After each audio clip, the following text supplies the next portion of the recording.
दोस्तों, हम सभी जानते ही हैं कि भगवान श्री कृष्ण ने गोवर्धन पर्वत को इंद्रदेव के अहंकार को तोड़ने के लिए अपनी उंगलियों पर उठाया था। अब हम दूसरे तरीके से इस पूरी कहानी के सार को समझते हैं। जब भगवान श्री कृष्ण गोकुलवासियों को इंद्रदेव के प्रकोप से बचाने के लिए गोवर्धन पर्वत को उठाने वाले थे, तो उन्होंने अपनी उंगलियों से पूछा कि वे किस उंगली पर गोवर्धन पर्वत को उठाएं। अब इस क्रम में सबसे पहले अंगूठा बोला, मैं नर हूं, बाकी उंगलियां तो स्त्री हैं, इसलिए आप इस पर्वत को मुझ पर ही उठाएं। इसके बाद तर्जनी उंगली ने कहा, यदि किसी को चुप कराना हो या कोई संकेत करना हो तो मैं ही काम आती हूं, इसलिए आप केवल मुझ पर ही इस पर्वत को उठाएं। इसके बाद मध्यमा उंगली बोली, सबसे बड़ी होने के साथ साथ मैं सबसे अधिक शक्तिशाली भी हूं, इसलिए आप ये पर्वत मेरे ऊपर ही उठाएं। इसके बाद अनामिका उंगली बोली, सभी पवित्र कार्य मेरे द्वारा ही संपन्न होते हैं। मंदिरों में देवी देवताओं को मैं ही तिलक लगाती हूं, इसलिए प्रभु आप मुझ पर ही इस पर्वत को उठाएं।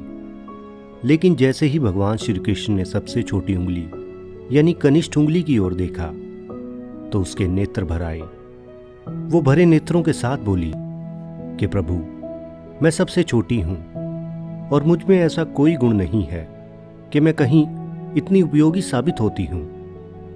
मुझ में इतनी शक्तियां भी नहीं है कि मैं इस पर्वत को उठा सकूं। बस मुझे तो इतना पता है कि मैं आपकी हूं। अब कनिष्ठ उंगली की बात सुनकर भगवान श्री कृष्ण प्रसन्न हो गए और बोले, हे कनिष्ठे, मुझे विनम्रता ही तो पसंद है। और श्री कृष्ण ने सबको समझाते हुए कहा कि यदि तुम्हें जीवन में कुछ पाना है तो तुम्हें विनम्र बनना ही पड़ेगा। इस प्रकार श्री कृष्ण ने छोटी उंगली को सम्मान देते हुए उसी पर गोवर्धन पर्वत को उठाया। इस तरह कोई गुण न होते हुए भी सिर्फ अपनी विनम्रता की वजह से कनिष्ठ उंगली भगवान की प्रिय बन गई। और इस तरह जब तक दुनिया में भगवान की शक्ति का जिक्र होगा तब तक हर व्यक्ति के मुख से कनिष्ठ उंगली की महानता का वर्णन होगा। तो दोस्तों, ये कहानी हमें बताती है कि विनम्रता भगवान को सबसे प्रिय है। और अगर कोई व्यक्ति अपने जीवन में कुछ भी प्राप्त करना चाहता है यानी कुछ पाना चाहता है तो उसे मेहनत के साथ विनम्र भी होना पड़ेगा।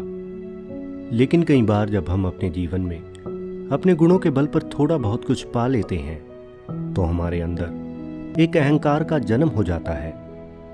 हम उन गुणों के बल पर खुद को महान मानने लगते हैं और अपने इसी अहंकार के कारण हम उस परमात्मा से दूर हो जाते हैं। अब क्योंकि हम ऊपर कहानी में सुन चुके हैं कि भगवान को केवल विनम्र लोग ही अच्छे लगते हैं, और इस प्रकार हर वक्त ऐसे लोगों पर उस परमपिता परमेश्वर का आशीर्वाद रहता है। और जिस व्यक्ति पर खुद ईश्वर का आशीर्वाद हो यानी जो खुद उस ईश्वर को प्रिय हो, भला वो मेहनत करे और वो सफल ना हो, ऐसा कभी हो ही नहीं सकता।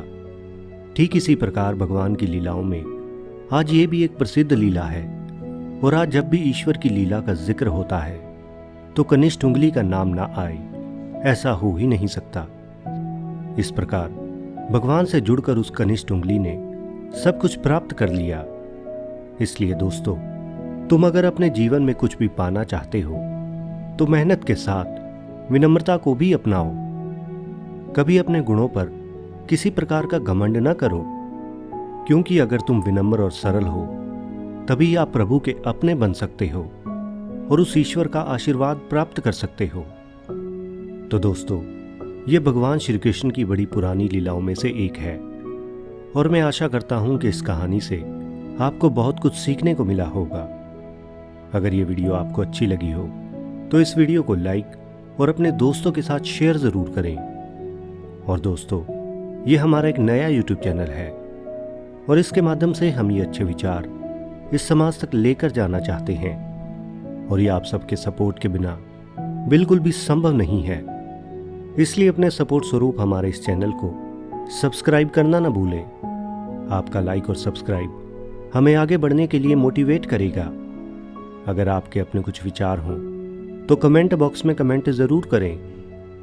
तो मस्त रहें, स्वस्थ रहें और देखते रहें माई स्टोरी स्टेशन की नई नई वीडियोस। धन्यवाद।